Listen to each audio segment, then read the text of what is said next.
বহু বছর পর আমাদের সেদিন দেখা হয়েছিল।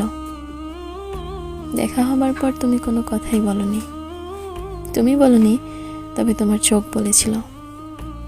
তোমার চোখ বলেছিল যেন আমাদের আগে কখনো কোনো পরিচয়ই হয়নি, যেন আমরা কেউ কাউকে আগে থেকে চিনতামই না।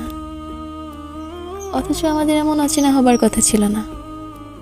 আমাদের কথা ছিল, যদি দুজন পৃথিবীর দুই প্রান্তেও হারিয়ে যায়, তবু দুজন থেকে যাব দুজনের হৃদয়ের অন্তঃপ্রান্তে।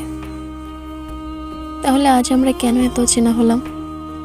কেন কেউ কাউকে চিনতে পারিনি সেই দিন? তুমি কি বলতে পারো, একটি ফুলের হৃদয় এমন পাথর হলো কি করে?